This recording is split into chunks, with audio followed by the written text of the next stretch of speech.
Episode 532. Excuse me. Episode 532. It's 7 years of sturdy. Holy shit. Wow. And every Congratulations. I appreciate it. You know what's funny though is every year I'll say when I realize it's coming up around when I'm really paying attention to it, like, oh shit, I should do something for it, like December, the month before, which is always super late. I'm always saying to myself, and I said it to Mick, I'm probably going to try to plan something. I didn't do shit. I didn't plan nothing at all.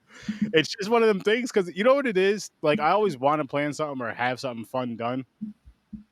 But there's so much work into doing that, into planning that I just always I'm like, usually I'll just wing it and just have like a regular whatever, just shooting the shit, talk random horror, have a fun episode. I'm like, you know what? We're going to do some reviews this time. And so 2026, I'm planning something. I'm planning something is what I'm saying right now. And the first day of 2025, as I'm planning, doing something. But I do want to say that is your New Year's resolution. There you go. That's one of them. It's very attainable too.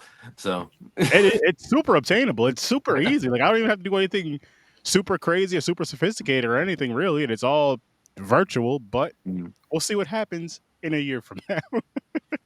So I just want to apologize for looking like trash today. I'm in what I wore to bed. And here's the problem. I forgot we were going on tonight. So I forgot to watch the movie. So Sturdy, when you said, and when I asked you, I was like, wait, are we live tonight? Because I'm like, wait, isn't tonight the first? Oh my God. And when you said that, I was like, I need to watch this movie. So I haven't had a chance. Like I rolled out of this movie and into here. I haven't even process in between. Yeah. And so much like there's a dam that's about to break because you made me watch this movie. So we need to get through this episode. Oh, we will. We will. And I do, before we dive into the movie and all that, I do want to say, yes, I picked the movie technically. Well, technically my wife did because she wanted to watch it. And I was like, oh, she's like, oh, a new zombie movie. I'm going to watch this. So she put it on her list on Netflix. I was like, shit. I was like, I should check. I was like, I want to check that out. I was like, I was like, you know, it's funny. It's like, we're doing zombies in January. She's like, well, I'll just wait if you want. And then, just do it on the podcast. So boom. Nice. But it's not what I was expecting. And I will say this, James, you could definitely attest to this for kicking off the year with me a few times. Or when we actually did like a movie review or our first movie of the year. We've had some rough fucking starts. And I don't mean like with a sad movie or nothing. I mean like with just some shit like, what the fuck is... Yeah, you're like, why did we pick this? Yeah, type of deal. But I love those starts. And I'm telling you guys right now, I can't wait to get on that shitty movie run because I know it's going to be a good time and a good rant. And it's something I love about my show. It really is. Like from the first year up until this year and now, I'm going to continue to watch those type of movies. I'm just letting everybody know that now. I'm going to continue to watch those shitty movies, those movies that you fucking accidentally grab in the Walmart bin, those movies that people just give to you because they want you. It's kind of, I'm kind of like an exorcist, but for movies. You know what I mean? People just, want me to exercise that demon out their house. Hey, take this out of here. Okay, I'll do that for you because I'm a good man. But you won't do a seance with me. No, that's craziness. I'll do it. As long as you make sure you close it just in case it's real. There you go. I don't want shit to go home with me. Exactly. But I say that though because I do feel that the movies that I hate just as much as the movies I love are very important for us to check out. If you watch them or not, they're very important in that whole atmosphere of film. Just because somebody did it, somebody made it, they took the time and the effort. Even Blood Lake, and everybody knows how I feel about that movie. But it's still a cool thing that people actually did whatever movie they did. I'll give people credit for that all the time. They did that, and we're gonna watch a lot of those, and we're gonna review a lot of those. And I hope to find some more gems. I hope to find more movies like the ones that I have fun with, like a Thanksgiving. Like Greasy Strangler. Yes, Greasy Strangler. Helen Keller versus the Night Wolves. Trash humpers. There you go. Yep. Street trash. Just those type of movies, because again, it's easy for us to pull out the Halloweens, or Friday the 13th, Nightmare on Elm Street, and so on and so forth. It's easy to pull those movies out and make a discussion of them because everybody knows them, everybody loves them, and you can throw in more of those popular movies. You can throw in the Screams and this, that, and the thirds, but you got to know what I'm getting at. But it's so much more fun, in my opinion, when you talk about those other films, like I just mentioned, like maybe not necessarily those exact films, but just those B films that just it really just starts some cool friendships. Like I have a really good friend off of a discussion of Thanksgiving. My guy Matt. We met at a con. What's funny about him is me and him and my brother Henry have a picture together with Matt. He has like one of those baby carriers with a gremlin in it. He would carry a gremlin. Oh, cool. So we did this for like a year or two straight, right? And you know how us guys are. We see something cool. Another guy, yo, man, that's cool. Can I take a picture? Yeah, cool. Don't shake hands. Don't ask for nothing. Just walk away. You could this could be like a 3 or 4 or 5 year thing. I was explaining this to my wife. I was like, we can watch sports together, not know each other's name. You know each other's team. You know each other's car. That's it. But so he was up in Albany one year when Robert Englund was here. And I was in line. I was helping a friend, so I was in line waiting with my wife, and just happened to talk about that. And then one of us mentioned Thanksgiving, and it was just like love at first sight. I don't know what it was, but it's just it's such like a cool thing to have those discussions with those type of films. And I'm bringing that up because I was introduced to those type of films because of this podcast. Because again, just reviewing movies and trying to find stuff I've never seen before. And then going down the rabbit hole of B horror films and more indie films, and learning I learned a whole lot about movies in general just from watching horror movies. And then just from this past 7 years of this show, just from tons and tons of guests, ones that I'm cool with, ones that I'm not cool with. I respect and appreciate every single one of you because in a way you did something, and I appreciate that. I think it was awesome. But but no, like, where the fuck was I going with this? Listen, the important thing is, listen. Basically, what I'm getting at with this 7 year journey is happy 2025. Yes, happy 2025. Happy New Year, by the way. Yeah. And this is gonna be another fun ride. This is gonna be another fun ass fucking year of some kick ass shows, some terrible movies, some amazing movies, and some fun fucking conversations. And we're kicking it off tonight with Outside, a 2024 Filipino horror film, zombie film. That is not your typical zombie film. That is like it's like coded as a zombie. It's the zombies is actually more of a not a backstory, more of a what would you say, Mick? Not backstory, but it's not like it's not even a back. It's just atmosphere, really. It's kind of like Walking Dead. It's like the first season of Walking Dead. I would say less. So the dead are interesting in this because, number one, it does, as Mick said, it lends to the atmosphere, which is the horror that truly this film is about, is going on inside the family unit. So there, right away. But these are really interesting zombies in a couple ways. And I'm not going to make it sound like this is the first film to do it, because if you go back to the Return of the Living Dead series, you had your dead remain conscious, and they were suffering too. But for some reason, and we don't know why, the closest thing to an explanation is there's something about water. That's it. So we have no idea what really happened. But the really interesting thing is what you say or do right before you turn becomes a cycle, and that becomes you.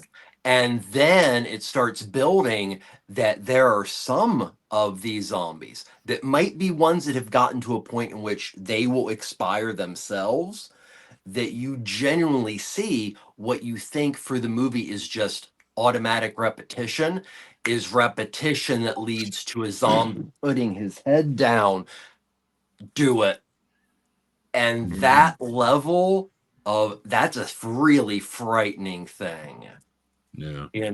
It's and it also kind of takes, like, one of the ones that was really freaky was at the beginning of the film when our main characters go to his parents' house. When he sees his mother, she screams, "Sorry, sorry, sorry." Now, most likely that is connected to something she was saying to his abusive father. But it also, if you follow most of them, even though it's just repetition, it has some deeper meaning within the context of the scenes. And that's just one little element that I will say this is my favorite zombie film I've seen this year. That's fair to say, and I like what you did there, sir. I like what you did there, sir. Very nice. Well, actually, that doesn't really count because let's face facts. Trevor could have watched at least 3 or 4 zombie films today. That's We don't know, but he is capable of it. True. You're you're undercutting Trevor with 3 or 4. With Well, I mean, come on. It's New Year's. We woke up with, that's we're true. chilling. That's true. So if he watched 3 or 4, he researched like 17 other ones as he's watching these, because he's that's what he does. Well, I got a wonderful chance to watch it with my partner Hannah, and that was really nice and also kind of unsettling because we were able to have a lot of great conversation afterwards. Nice. But yeah, this is a phenomenal film. Now, this is in no way, I would not call this film entertaining, but I would call it important. Ooh. That's a really great distinction. Great distinction of what sets this movie apart. It's and to kind of piggyback off of that, this is a horror movie, but definitely not the horror movie you think you're getting. I don't have a lot to say on this because I had just finished it rolling in, and I'm still processing. This movie made me feel things. This movie made me see things, like flashbacks and stuff. Like it's filmed eloquently, and lands. It's cinematography. It's at the atmosphere it builds, the costuming, just everything, the lighting, all of it, just adds such a phenomenal feel to what this movie is actually about, which is not the zombies. So going in, and that's how I have to say it to anybody, because like going into this, just be aware, like you're gonna go through some trauma. Oh, a lot. There's a lot of there's at least 3 generations of trauma. Yeah. All smacked together in a immensely disturbing and gut-wrenching shit sandwich that is this to me was a film about the cycle of abuse and how that what is more frightening is you're running away from zombies, or you're running away from zombies and running away from so many other things that have led you to do horrible things to your children and your partner, and you find yourself in a time in which you should be thinking about your family. We end up putting the we in the idea of anybody who has been in a situation of that kind of mental, physical, whatever abuse. He becomes what he doesn't want to probably ever be. And even at the end, which we won't go too much in the end right now, but the end is ambiguous in this beautiful way that what you think in certain ways is like the ending. I left that ending going, oh shit, because so-and-so said this to so-and-so. And all we see are the headlights. Is that an implication that that child's trauma is bad enough that he could end up taking the place of the father? And that freaked me out. Mm. Yeah. And speaking of that, that's the whole thing that started. So I guess the father has trauma. He's run away from his father, basically. Yeah. Because he was abused. But then it seemed like there was a part saying he owed lots of money. So I don't know if he was into gambling or something like that. And during that, he was arguing with his wife, and they were having problems. So she slept with the brother. Yeah, and and the son, the oldest son, is the brother, Diego. Is it Diego? I think it's Diego. Diego is the brother. Yeah. So now he hates his brother because of that situation. He wouldn't let him come to the house and help because he knows the wife wants him and they want each other type situation. Then so here's the thing. My wife was watching it with me. She came in like half hour into it, 40 minutes. The part where he gets bit by the dog. She goes, because he started acting like his father. She was like, more aggressive. Does he have rabies? Maybe he's going crazy because he has rabies. That's the beauty of this film. His wife so many options. His wife so many ways. Yeah, it's so up to the audience to interpret in this film. And I think it does it to a point of downright bravery that, it allows elements like, okay, so you look at the main character, the father, what was going on in his past. So little is said, and what shows up is such quick, subliminal, aggressive, over the top. You are allowed to create the horror that was his childhood. That is not given to you.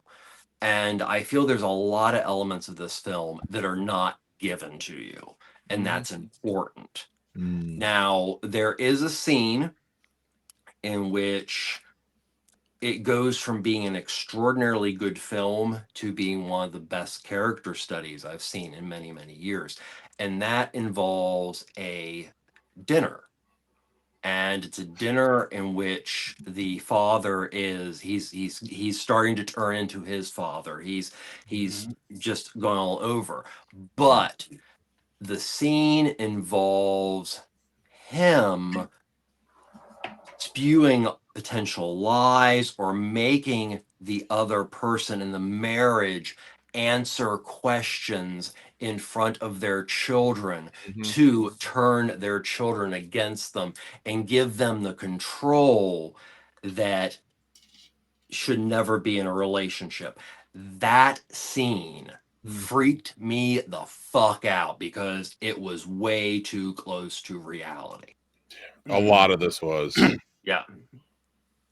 That's the thing. That's the thing about, like, when I'm talking about the zombies, I'm like, this is a movie that was horrifying and just had zombies. Yeah.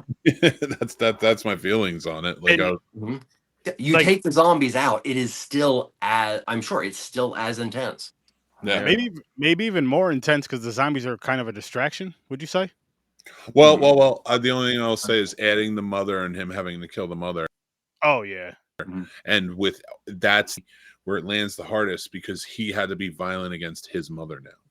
Yeah. And that scene was crazy anyways, where she was on the wall and she just split in half. Start crawling at him. I was like, God. But like I think that added to his descent. Yeah. Yeah.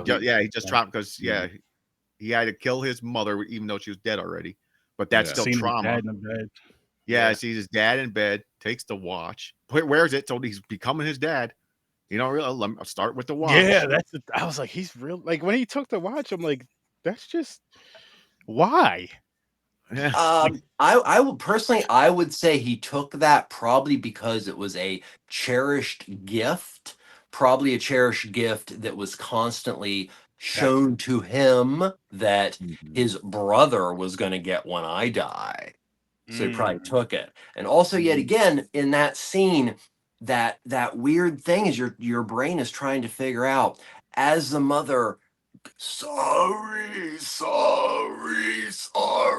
It's okay. So was the last thing that she said to her husband, sorry, because that's what she said all the fucking time?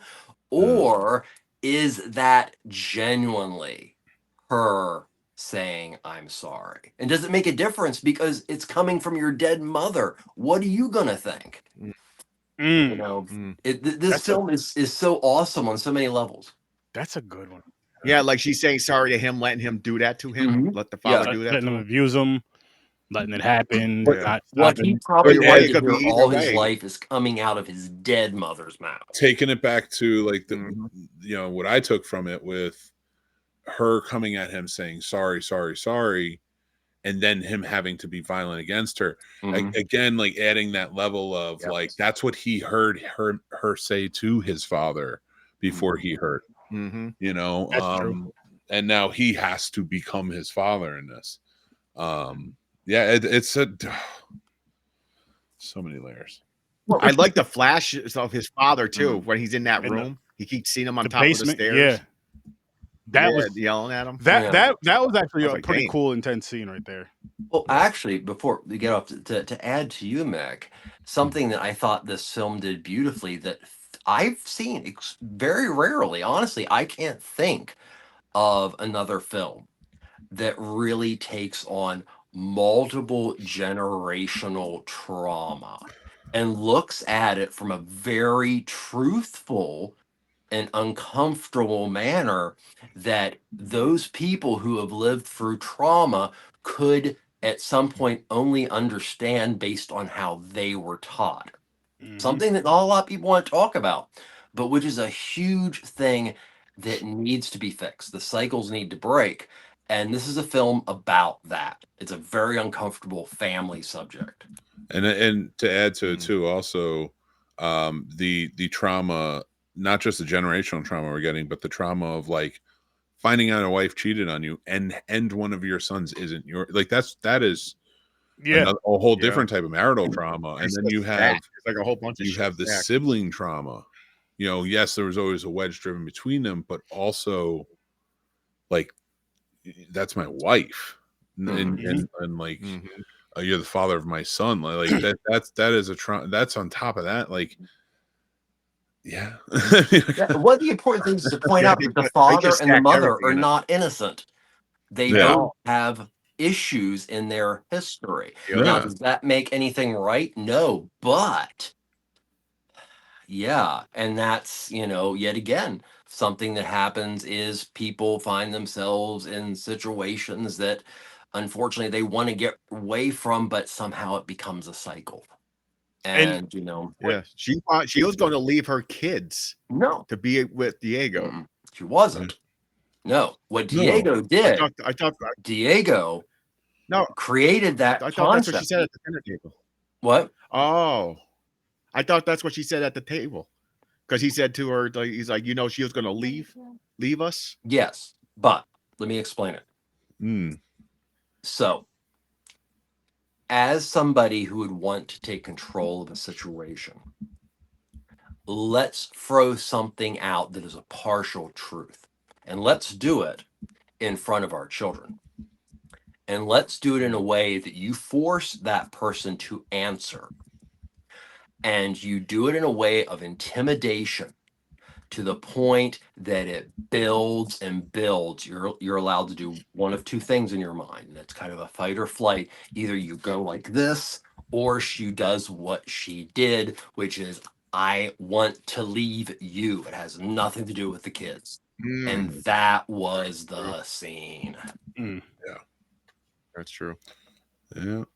Because trust me, people that are watching this either themselves can relate to that, or they've seen family members deal with that, or at least can remember some element of their childhood. You know, this is, if you're looking for a fun zombie movie, this is definitely not it. Oh no, there's nothing fun about this movie at all. It's a good movie. It's a really good movie, but it's not a fun movie. Like, it's not a fun. I would say if you really like Train to Busan, which is a hard movie, but it's a hard movie because of like the end. Let's be real. Like the rest of the movie is like a good zombie film, you know, and the end just hits you in the gut. This is like the end of Train to Busan for like 2 hours and 20 minutes. Just that's it. It's like gut it also punch. reminded me a great deal of I Saw the Devil, in the fact that it left you with such amazing feelings. Very different films, but I felt a similar way when I walked away. Mhm. It was just so disturbing and so. When a movie makes you keep trying to figure out what's going on, not in that wow, wish there was a sequel way, but it keeps your mind going and that you want to try to figure out what's going to happen in the future. Mm-hmm. That is that. Uh, of course, I saw the devil outside. Both beautiful examples of that. Yeah. Mhm. I definitely agree, but I don't want to think about what's going to happen with this movie ever again. Oh no! I mean, as I'm soon as it abandoning hit my all head of of it's a cycle thing, I was like, oh god. It's Even I'm probably not as bad as you, Mick, but I like the abusive father situation with the mother. That gave me flashbacks. But I was never like put in a room. I was never abused like that. I was never. It was my I mean, like, parents listen, that like I was never locked in the basement or anything. Like, I don't want to say that. No, I'm just saying, but it's how you're taking it is like you had a lot of trauma. I'm saying I'm not. I delete. So I got this weird. I need a therapist. Let's just get real. I had this weird thing where I forget. I made myself forget all the negative shit unless someone brings it up and reminds Yeah, me. that's unhealthy. My brain shuts it Very off. common. Yeah, I mean that's a defense. So I don't mechanism. remember most of my childhood. That's what I'm getting at. Most of my childhood is delete. Yeah, you have to Well, not learn delete, good it's coping hidden. skills. Honestly, like that's what it comes down Yeah. to. And Yeah. and therapy will help you, dude. I've been doing it for years. Like it's Yeah. You amazing. don't want I to be know. at a I rush just to get anywhere. No, just take your time. Yeah. Just do it. Yeah, it's not like Take you're gonna. your Yeah, you time. don't graduate therapy and you get out of it and you're like, Yeah. like it just helps you. Yeah. Day to day deal with this stuff and learn coping skills to deal with your past traumas. I'll be honest with you. I did an IOP and I suggest it for everybody. I think going through who's been through trauma. I mean, it's I think that will help a lot of people. And that's what's there for to teach us stuff. So need more of that in the world. Yeah. Exactly. yeah. It's true. Check on your mentals, people. It's super, super important. So what do you think about it, Aaron? I really enjoyed it. Again, I was like going into it. I'm like, okay, it's Filipino. When I see it, I'm like, for me, I'm like, okay, cool, foreign horror, foreign zombie movie. This shit's gonna be wild, and it was wild, but not in the way that I was expecting and hoping for. Yeah. No. But Not like the sadness shit. Very sad. Yeah. but it was. I would no, not. I wouldn't even. I wasn't even expecting to be like the sadness, James, but more just some crazy wild, some cool stuff. Ingmar But- Bergman makes a zombie film. Oh my god, yeah. Sorry, But- Aaron. No, you're good. You're good. It's so true. It's like such it's like such Danish nihilism, this movie Yes. in the Philippines. Zombies by Carl Theo Dreyer.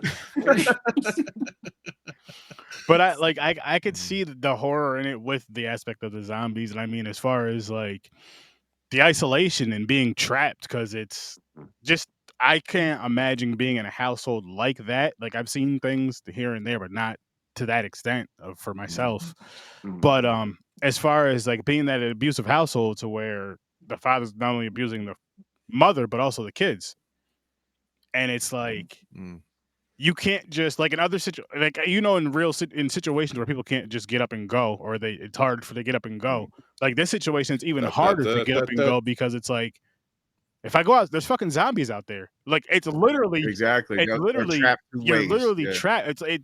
You're literally safer. As crazy as this sounds, in this situation, it seems like you're literally safer with the abuser just because they're never going to kill you. They may beat the hell out of you. And again, I'm not saying this in real life, people, but in this movie, the way it's making it look, the way it's making it seem is what I mean by this. I'm not saying that's how it is. That's desperately what what's his name? With Francis, right? That's his, Yes. I'm trying to Yes. again, I'm coming like right out of it into the review. I'm trying Yeah, to it's Francis. yeah. And Iris is the mother. Yes, Francis and Iris, everything and he then exudes Joseph, in this, and I forgot the other brother's name. all of the way that he acts is, and James, Jacob. listen up. Yeah. Is if you don't learn those coping skills and how to deal and how to open up and be on and like even with yourself, and deal with this is what happened. Like it's just becomes this immense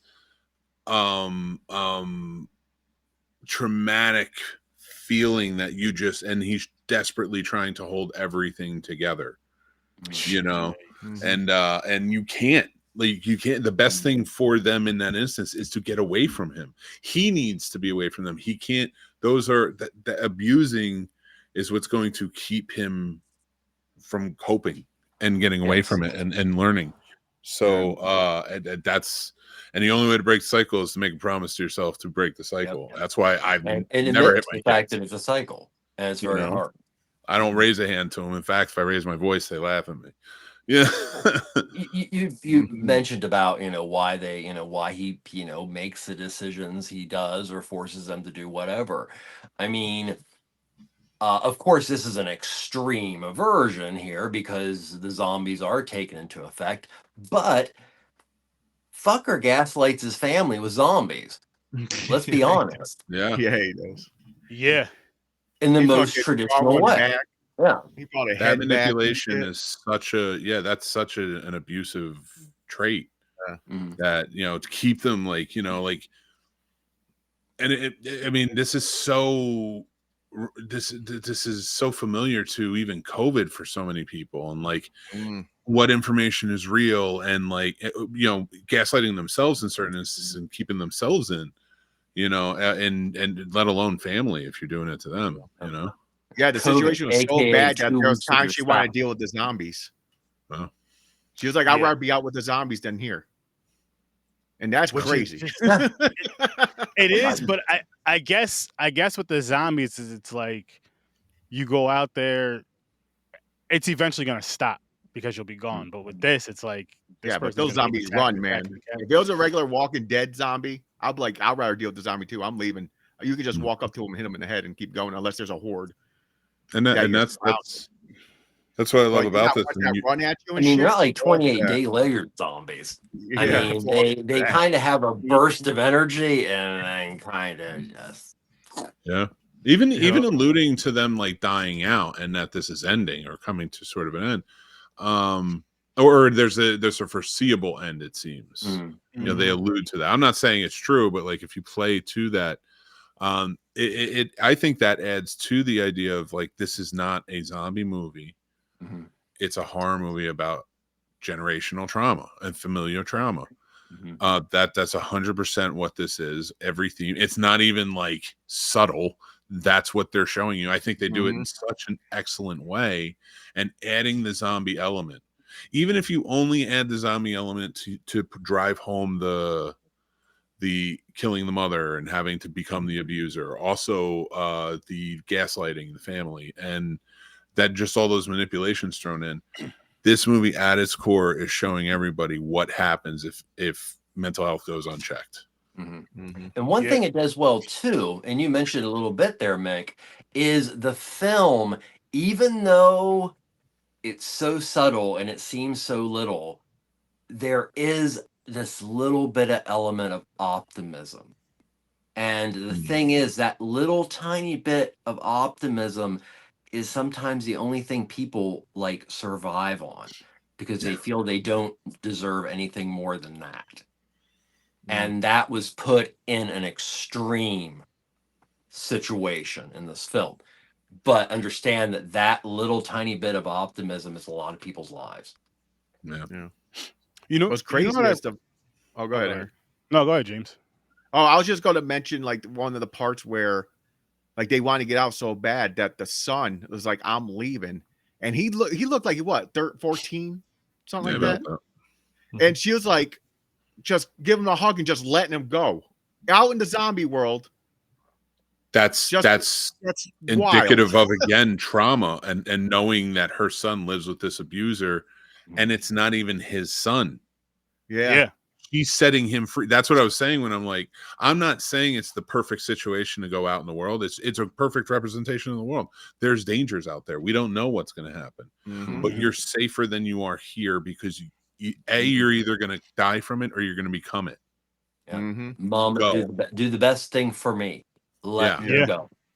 Yeah. And that is the hardest thing, but also the best thing in some times. Yeah. Because you have to think at the fact, it's never really said exactly what happens, is that Iris could and probably will still be under some sort of oppression all of her life. Another beautiful thing the film did, and really drove home the relationship between the boys and their mother, which a lot of this movie is Francis's attempts to make them feel their mother has like their interest is none. So when Lucas ends up being like, "Hey, mom, remember that book you read with me? Let's do it." That was a stroke of genius. Where Lucas literally goes, "Hey, mom, I'll tell a lie for you because you made me understand sometimes it's the right thing to do." Yeah, this is great fucking writing, guys. Yeah, it is. They did an amazing job. It is. Yeah. And what I was gonna say is one thing I really liked about this movie, like with the whole, is how well this whole family showed emotion for a lot of the stuff that was going on. As far as like the actors, the actors showing the emotion on their faces with their body language and everything. That's hard to do, and to me, that can make or break a scene, or even make or break a whole film. Especially something like that's like this, where it wants you to feel something. It wants you to, kind of feel bad for the kids most of all in this whole house. Feel bad for the mother for the abuse she's going through. Feel bad for the guy for the abuse that he went through, but also for his wife lying and cheating and having a child on him and making him think it's his child up to this point. And then boom, and which I did like about this scene too, because it was very realistic of like how, I'm not saying what he did was right, but what he did was, it's very realistic. How after he found out, how he started treating the kid, like not too long after, just like super just aggressive, and it's just hurt and pain, and it's not right. But I do like the fact that it did that because it's showing these realistic emotions to situations that happen like this. Yeah. To Where he these was favoring realistic the younger child because it's his. Yeah, exactly. Like once he, in the Yeah, I don't situation, think he it's a finds it out. favoring. It's, if I could interject on that, it doesn't. I wouldn't say- And I'm not. I personally. I mean, I have a stepson whom I love like he's my own, and he's an amazing kid. Very fortunate, but I've also seen the other end of it. Like from like I know what you mean. at this situation actually.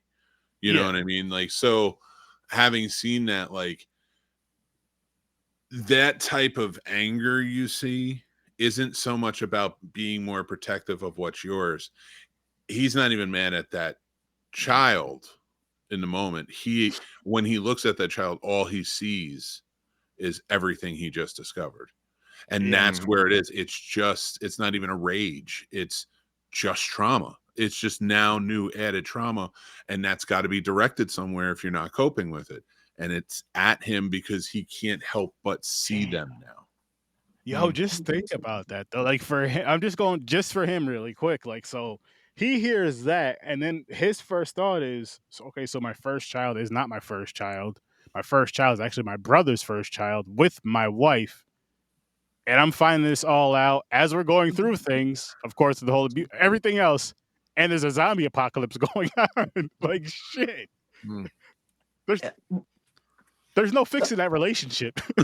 No, Mick, I gotta go back to you because you just made a connection that I didn't really think of too much. Is in its own way, this is very much an allegory for the COVID situation. Because COVID, one of the nicknames is COVID. Spend 2 weeks with your spouse and hate them.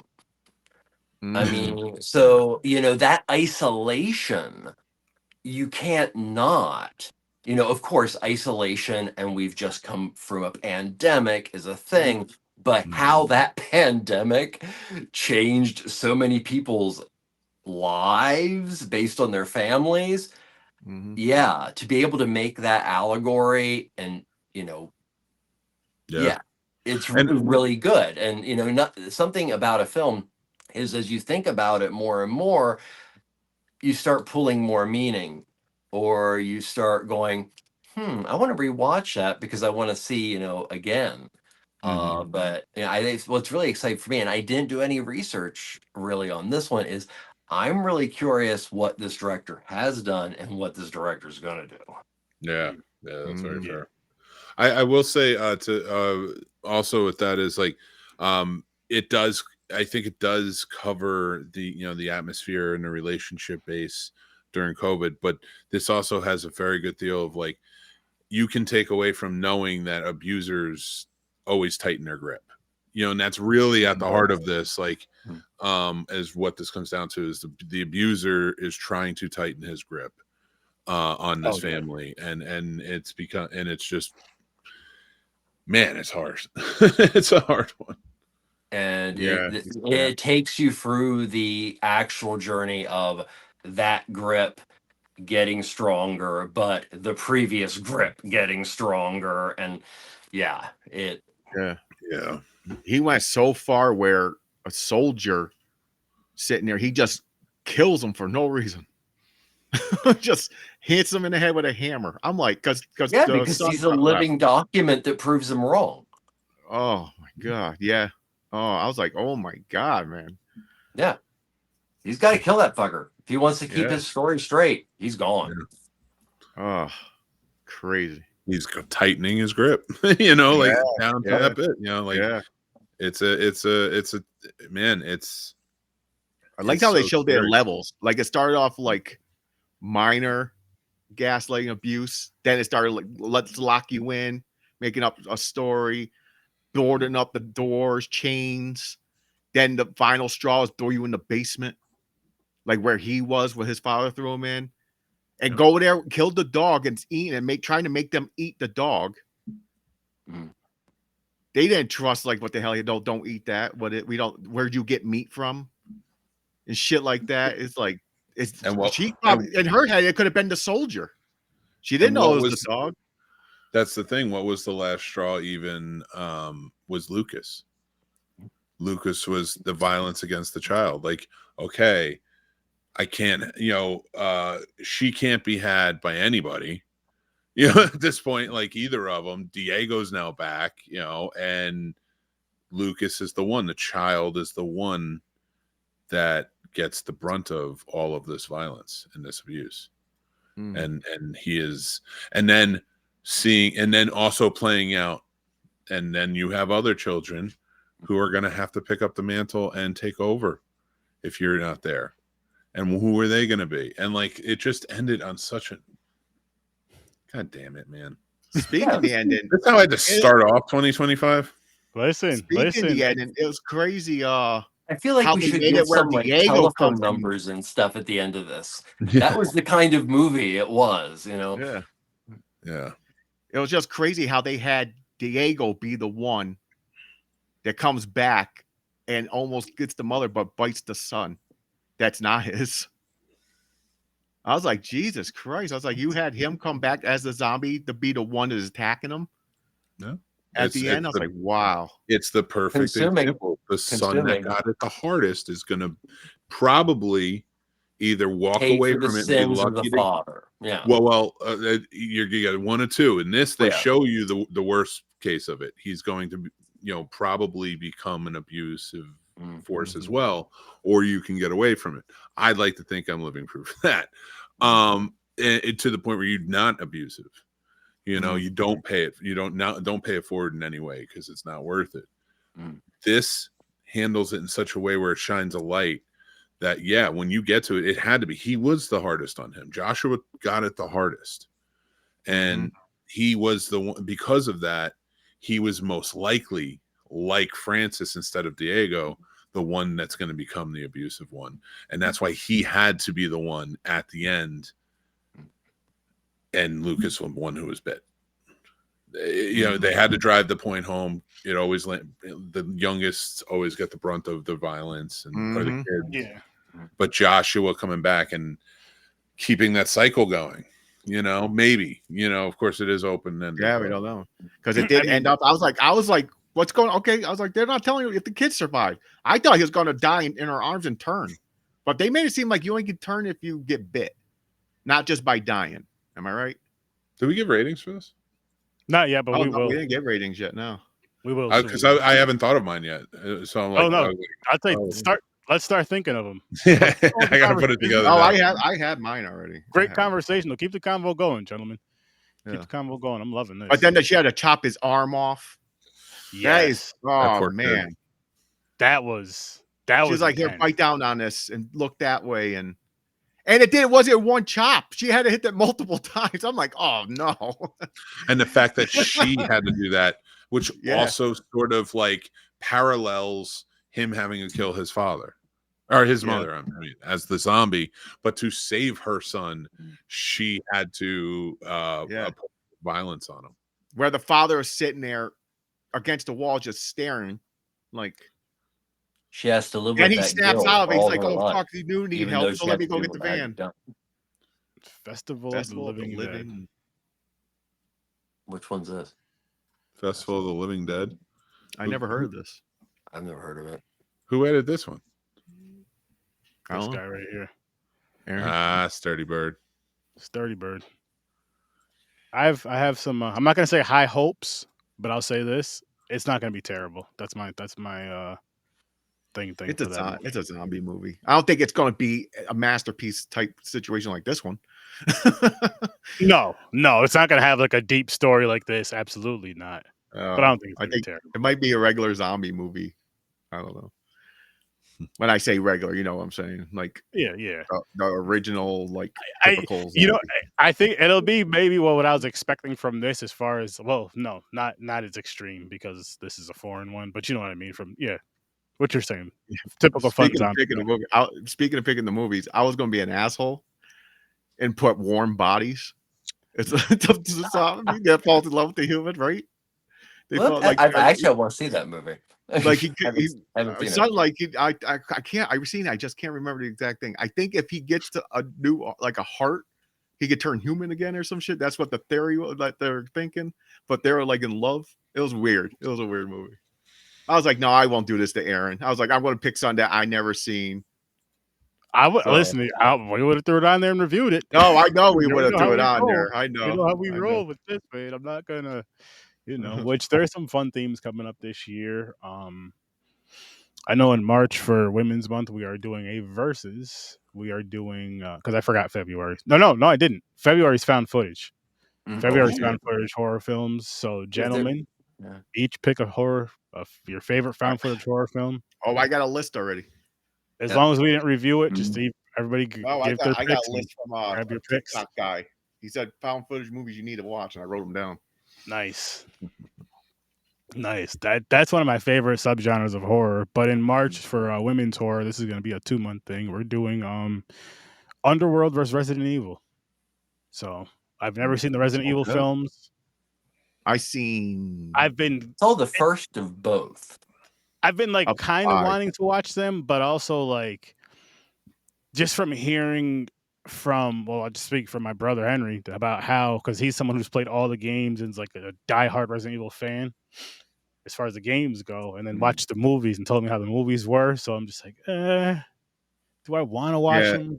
But now I'm like, I'll watch them with these. It'll be more entertaining. It'll be fun.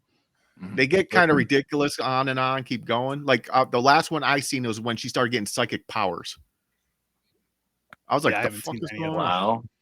But I gotta say this too, though. There is which we are gonna be touching on the Resident Evil ones, but after Resident Evil versus Underworld is done, we are hitting animated horror, because that's something that needs a bigger shine that I have not touched on, and I don't see it. I gotta do some research. I gotta do some research and find something then, because same, but I know there's stuff out there. There's stuff out there. It's just it's not like finding a regular, like a slasher movie. It's like you got to do a little research. It depends how you define horror. Like, one that I could throw out there is Watership Down. Do you define that as horror? I never seen it. Just define it as dystopian.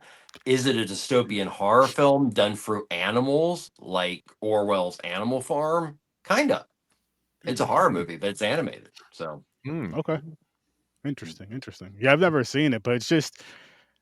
I just thought of just something. I'm just like, okay, so I can knock out the Underworld and Resident Evil movies. I've seen Underworld before. I know I haven't talked about them, so I can go through those again, watch them, and same with Resident Evil. I've seen all those. But with animated, I'm like, it's just more things I want to talk about. That's what I'm basing these themes around, basically, people. Well, you know how I feel about researching concepts, so I know. that one. So That's another thing I love about Trevor is he's the only person that I know that I've had a conversation with about that enjoys doing the actual research part. Me, I just like the results. As I'm far too as doing the lazy. research, I'm just like, come on, man, this is I'm way bullshit. too lazy. I'll do it. I don't mind doing it, but I don't enjoy doing it. But Like I did it for like 2 weeks. I like wrote down the director of the movie that we're talking about and everything. Then after that, I was like, I forget. Then I'm like, oh, whatever. I'm too lazy to write down names and shit. It's I'm just talking like, no, Trevor takes a deeper dive than that. Trevor ends up figuring it out. Like, listen, so this person was born on January 14th, 1977 on a Monday.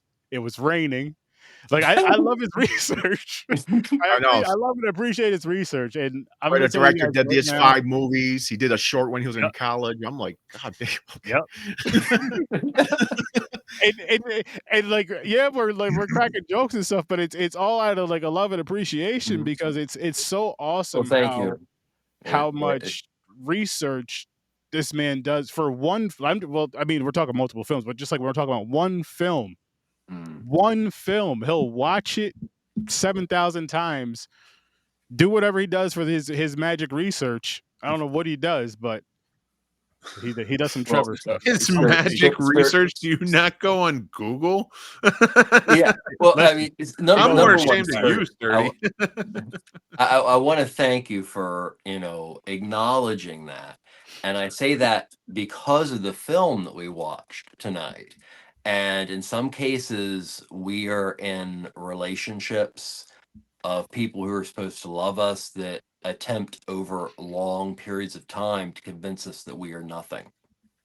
This film showed that kind of abusive situation that would make a person like me think and scared to actually share my knowledge. So, yeah. Oh, we love that you share your Major knowledge fucking on film. here. Yeah. Fucking love that you share that shit on here. It's awesome. And if you have a problem with his information, that's too bad. Fuck you then. But Trevor's dope. You got everybody needs a Trevor on their team because that's a great wild card to have. His movie knowledge is insane. Just imagine. Never mind. I'm not gonna say it. Why? His Sturdy. movie knowledge is insane. It's the knowledge and the You memory. are absolutely right. I'm just saying you go on Google and get the information too, Sturdy. I know you that. Put the research in. No. But it's more so like even with like the cultural stuff and how he pronounces the names. Oh no, yeah. Listen, Trevor's on everything. World of His Own. I'm not disagreeing I'm with you. I'm just saying you could look it up. Yeah. I'll pick you up next week. Relax. It's okay. No, I don't. That's not what I'm saying. I don't care about that. Trevor, I'm saying you gotta. No, but then there's another style of just knows knowledge. What like saying, Nick, he got good memory. What I said was what I was saying was what I was saying was I enjoyed. I can introduce you to about 25 people that I bow at their feet at how much knowledge and how concise they can be. And I've been lucky enough over the years to befriend some of these people. Well, I'm gonna set the record straight real quick. I'm sorry, Sturdy, shut up. No, that's not what's happening.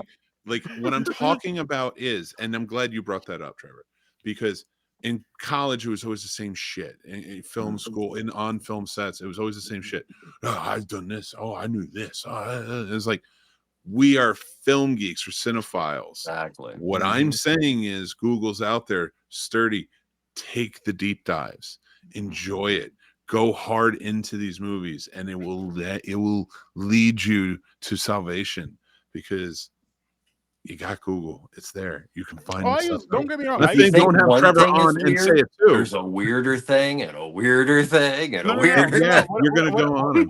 What I was getting at was I love how Trevor enjoys doing the research. Yeah, I just enjoy the results. He enjoys like the research and the deep. He enjoys doing that part of it. I think in my mind, I'm trying to get you to jump on that train too because it's so much fun. I want to, but my problem that's holding me back is it's too much reading. Well, we live in a I time, hate you know, reading. okay, so I have reading difficulties, and that's created issue over time. But I've always been a person who learned very well audibly. And one of the great things that I learned over the years was, you know, taking advantage of commentaries, video essays, YouTube talks, and things like that from film scholars and directors. And the same when it comes to music. There are so many ways to learn and expand your understanding of something and grow it nowadays. It wasn't necessarily there when, you know, well, shit, Mick, and when we and I were in elementary school. Good God, you think you could like sit down in 15 minutes, find that much shit? Mm. No No. way. That was dude. That's what I'm saying. Like, it's so Yeah. much fun. Like, man, these the things you'd have to watch, the books you'd have to find. Yeah, it was. Periodical guide to research. Fuck that shit But nowadays. tell me, it wasn't That fun. was Yeah, but great. It was so much fun. Basements of college libraries filled with old newspapers. That was the shit. Just anything you could find on anything was just a good time. And it was like, dude, that's why I watched Joe Bob and all those other horror hosts, because they were and Turner Classic Movie, they were gonna have slithers of information that I could get, even in little increments, which is basically all you were gonna get. And then like listen to every DVD commentary, watch the special effects, see the behind the scenes, and you get all the tidbits.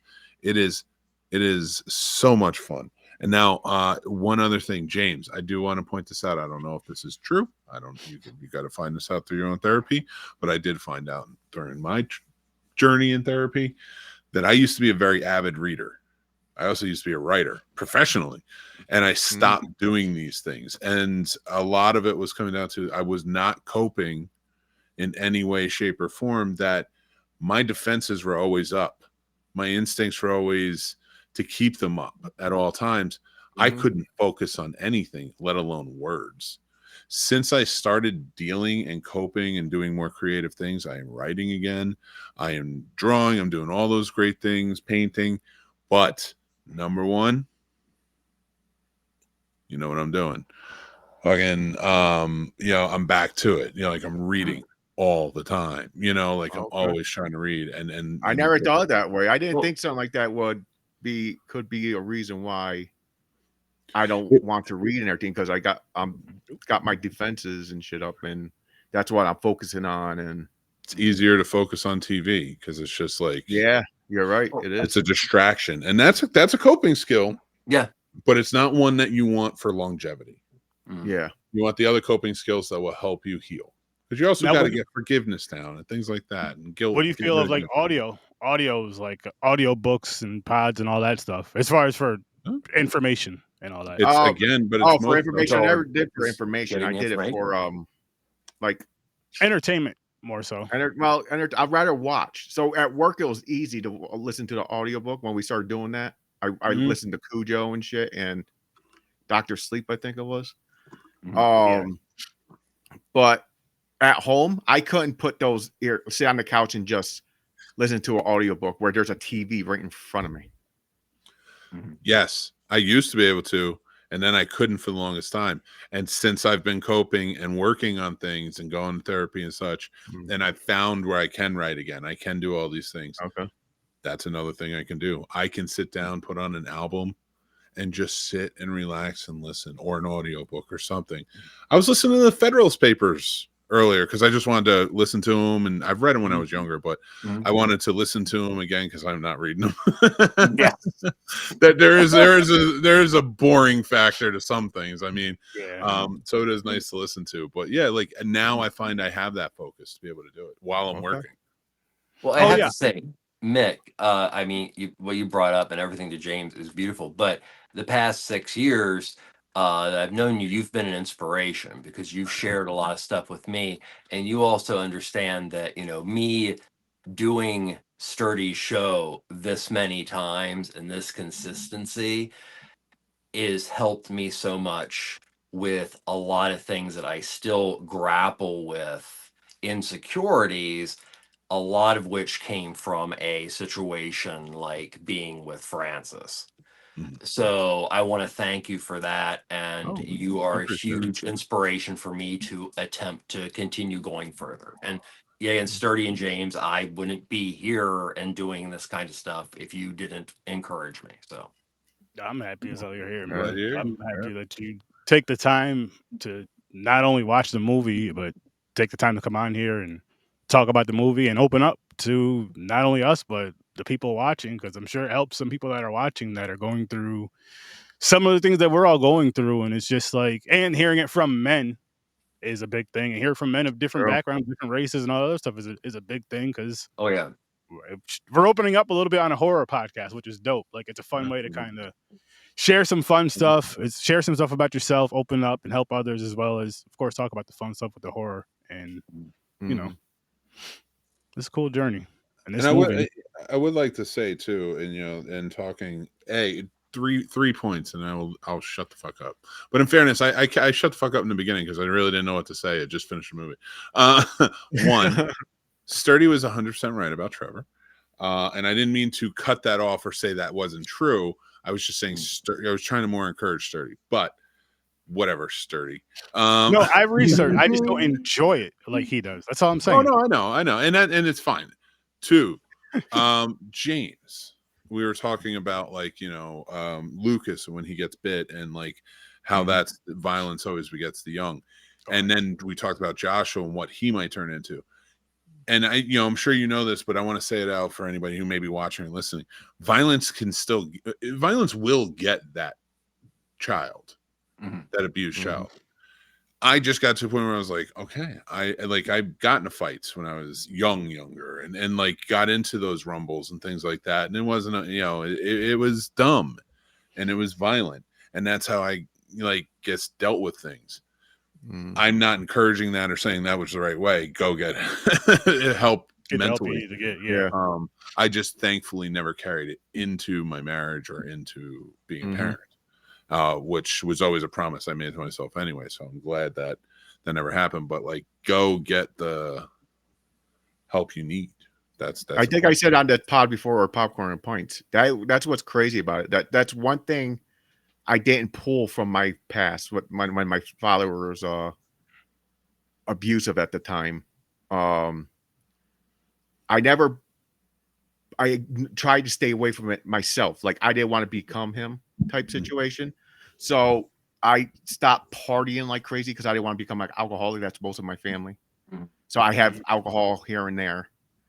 But then my marriage, or anyone I dated or was seeing at the time, I never, even if I got mad, I never called them a name.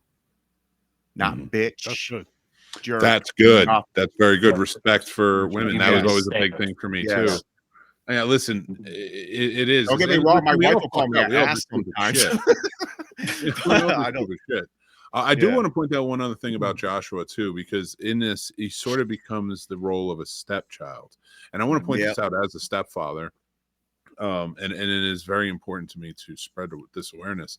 The number one indicator that there's abuse in a household is there's a step parent.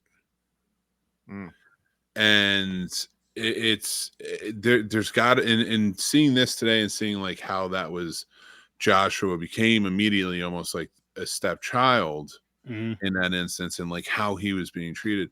I do want to shine a light on that because it was always so important to me, especially coming into this. Like, I'd never want to step on toes of his father. That's his father.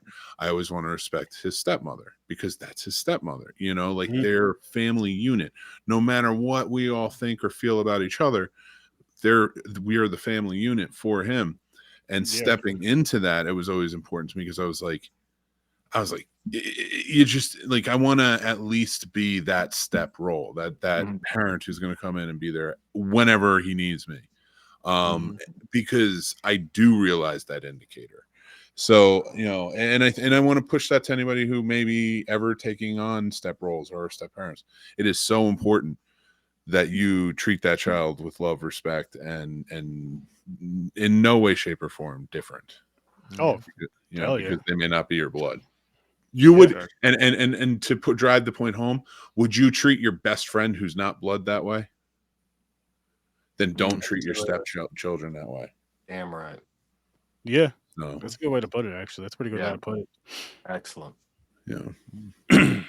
But I wanted to say two things about one when the one kid gets bitten, the one younger kid gets bitten. What I liked about the scene where the mother's cutting the arm off is it wasn't like a lot of movies where it's just one easy, simple cut.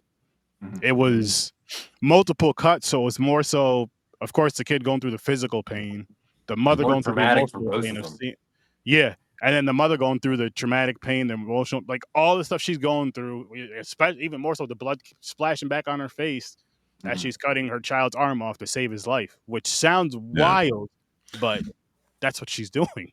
Yeah, and you know that too. That's where like that correlation. I think James, you made it like Walking Dead, where like it had that dismal feel, but like, but there was that kernel of optimism there too. And the other scene where it makes me think, look at the flowers. But speaking of Walking Dead, that was a scene right there. That was a scene. Look at the flowers. Oh my god! I never finished that series, and I probably never will because I fell out of love with it. I never finished it either. That was probably one of the best scenes. I mean, of course, the whole Glenn scene was probably better, but that was one of those scenes that really stood out, though. That really, like, you say that, and people are just, some people might start crying, looking around the room and stuff, doing that deep That's why Walking Dead was really good. I had to stop the first 3 seasons. I would like walk around or something, like wherever I was going, just random, and there would be flowers around. And I'd just be like, "Look at the flowers, Lily," and I would always just say it jokingly. That my son started saying it, like he was like doing a puzzle, and he was like, "Look at the flowers, Lily," and I'm like, "No, I got to stop that. I can't do it anymore." I was like, you never realize like what your ears are listening to. I do. Can I tell a funny story I wanted to share for you, with you anyway? So I'm watching. We're gonna get ready to watch movies on Disney with my youngest, and we're flipping through. You know, just like, okay, we all want to watch this. We don't want to just watch something like really juvenile. How about this? Nah. You know, that's all he's doing. We get to Cool Runnings. He goes, and I'm like, you're insane. We're watching it. Cool Runnings is amazing.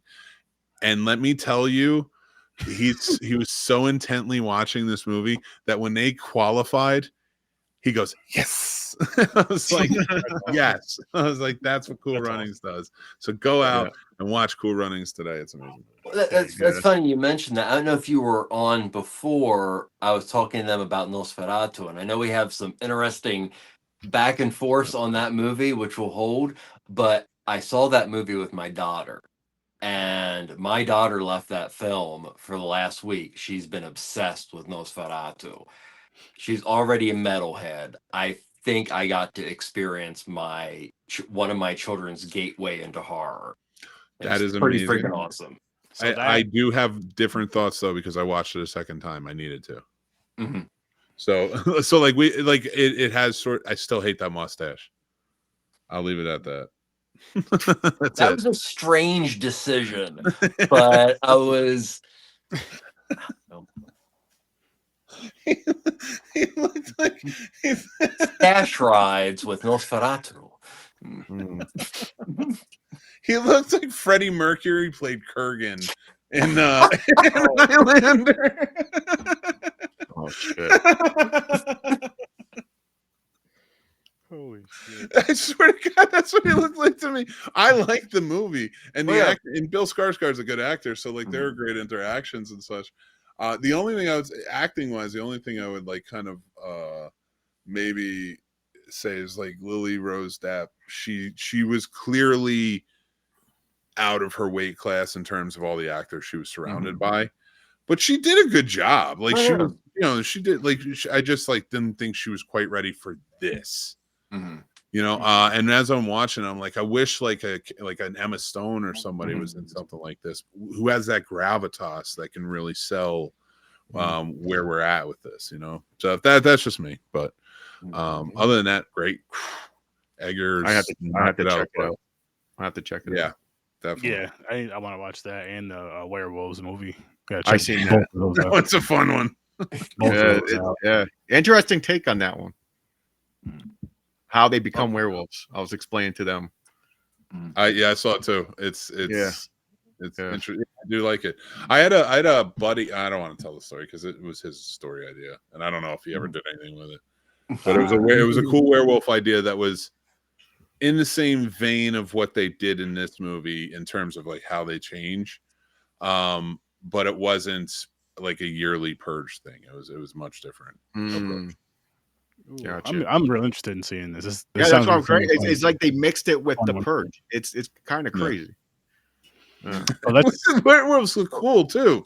Yeah, they were cool looking. Yeah. let's dive into the ratings really quick. Oh, gentlemen. yeah, Oh, shit, we didn't even do the ratings for this movie. No, We're talking about like no. 4 other movies.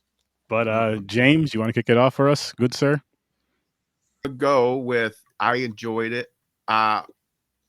What like we talked, it wasn't what I thought it was gonna be, but it was good. Everything about it. I like the acting, the cinematography, everything about this movie. So I'm gonna give it a 7.5. 7.5. Okay.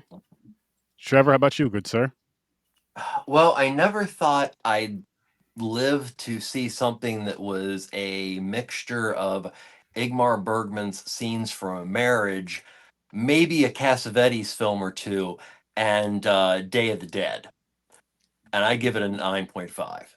Nice. Nice. Mick, how about Do you want me to go or you? Yeah. Oh yeah. You go ahead. I like listen, honestly, we were talking about Nosferatu, and the reason I bring that up is because I've heard a lot of correlations on the symbolism and allegory it plays to abuse. And I will say this, yes, we have lots of those types of movies that really do heavy-handedly may put into their movies and their stories things about abuse, which I'm not knocking, right? This movie is one I feel like if you're a horror fan or you've experienced trauma, you should definitely see it. This is a smack in the face that I think a lot of people sometimes need to see. Well, I think it uses the horror genre to be that smack in the face. Yeah. Because it is such an intense movie and it does drive things home. Where if it was a family drama, it would have seemed like too much. But within a world that is out of control and the extreme concept of zombies, it actually fit. So you take the confines of the genre and you put something really frightening at the center, and yeah. What'd you say your rating was, Mick? I'm sorry. 9. Okay, nice. I'm gonna give this an 8.5. I think this was an excellent movie. I would have enjoyed it more if there was more of a tragedy earlier in the film. If one of the parents or one of the killed, like if say if the kid got his arm bitten earlier in the movie, or do something. So it was more of a fear of something happening. You know what I mean? Or more of if he's going to turn or not. No. But overall, I thought it was a really good film and just a great film to kick off 2025 as far as movie wise, not story, what happened in the story, but as far as being a good overall movie, this was a really good movie overall, and I recommend it. I recommend it. This was a good 2024 watch. had a lot of really awesome things in the arts, films and music. So, hopefully that continues into 2025. And let's be honest, right now in the world of art of any form, there should be a movement, and there should be a movement that has been growing for years that should show a peak of artistic greatness based on politics and things of that nature. We haven't seen it for a while. It's slowly building. Hopefully, this is an example of people making massive statements and, putting things that they believe out there on the line and to be interpreted as the viewer decides to interpret them. You know what was funny about this movie for me is when I first seen this, and I know I said it in the group chat, and I was like, guys, this movie's like 2.5 hours. I was like, my bad. And I'm thinking to myself, like, shit, this is a fucking zombie movie that's 2.5 hours. And when I'm watching it, it didn't to me, it didn't feel that long. And I I lost the understand sense of why time. it was that long because of the story and everything that went with it. it worked for this movie. It doesn't work for every movie, but it worked for this movie, in my opinion, as far as how the length for it went. I agree. How'd your wife like it? She enjoyed it. She enjoyed it because it was different. It was a different type of zombie film. I mean, it wasn't really about the zombies, and I like how you see who the real monster is when it's really it's the humans versus the monster, when it shows like reflects who the real monster. It's always a human at the end of the day. It's always the human. And it's just like, holy shit. We're some scary motherfuckers, man. Like, think about it. Think about it. Like, just this movie alone, what kicks it off, what went through in this movie alone. I'm just like, what jealousy, trauma, greed, all that shit can do to a human. Revenge, yeah. And how horrible we can treat the ones that we love. That too. Yep. And you think you're doing it out of love, like tough love, but it's not. I don't even think it's a tough love. I think it's an insecurity. I think it all. Oh, that too. Yeah, tough love was code for years and years and years ago for abusive situations. That was the previous generation's inner child saying, "Tighten the grip, that you're going to lose them," and like even if you have to try and make them submit to your will, and that's never a good thing. So, no, it's help that inner child by saying, "I love you and I'll take care of you." Yes. And go 49ers. Or get out of my house. Yep. Well, I do respect you and I love you, Sturdy, but I appreciate that. I respect and I love you guys too. Even James. Well, thank you. But this was definitely a fun episode, and a very good conversation. We had some nice conversations on here, not just about the movie, but life in general, which was brought out by this movie. I don't think that's going to happen with next week's movie, judging by the title and the movie cover. But I could be wrong. Don't judge it. Don't judge movies. I could be wrong. Yeah. I mean, a lot of films have direct connections to my life, so you never know. Some are weird. Yeah. I am intrigued to watch it. I can't wait to watch it. It's a Tubi original. Oh shit. Yes. Hey, listen. Don't judge Tubi. Tubi's good. I like and Tubi by the too. way, don't worry, people. Especially you, Shake, if you're watching. If not, I'm saying it anyway. I'll be getting back to Bad Girls Club hopefully this week. Do not worry. Episode 2. I'm back on my shit. Season 17. You just gave me trauma just saying that. Listen, James. That show sucks. You got to just sit back and watch it. I can't. You got to enjoy the craziness. I don't like when there's constant arguing and fighting. I'm like, that's why I didn't like Real World. Twerking. Sometimes they're not arguing and fighting. Sometimes they're twerking and they fist fight, James. You don't want to going to bed if we're talking about reality TV, because I think that was what led to the downfall of everything we're seeing. Yeah, I agree. I totally agree. 100%. Too much reality kicked in, and it wasn't actual reality. That's the best. Yeah, scripted reality. Fuck you, cops, and fuck you, Puck. Everybody wanted to now be famous. Reality stars want to be famous. Everybody wanted to do this. Then it was influencers. Then it was this. And now we don't have fucking scientists. And, we should have all learned when it was back in the 80s when professional wrestling was, well, that's all bullshit, that reality TV is all bullshit, too. Yep, nobody cares. Exactly. But great episode. Thank you for joining. Thanks for episode. Thank you for joining for therapy talk. We'll see you next week. Yep. Happy anniversary, Sturdy.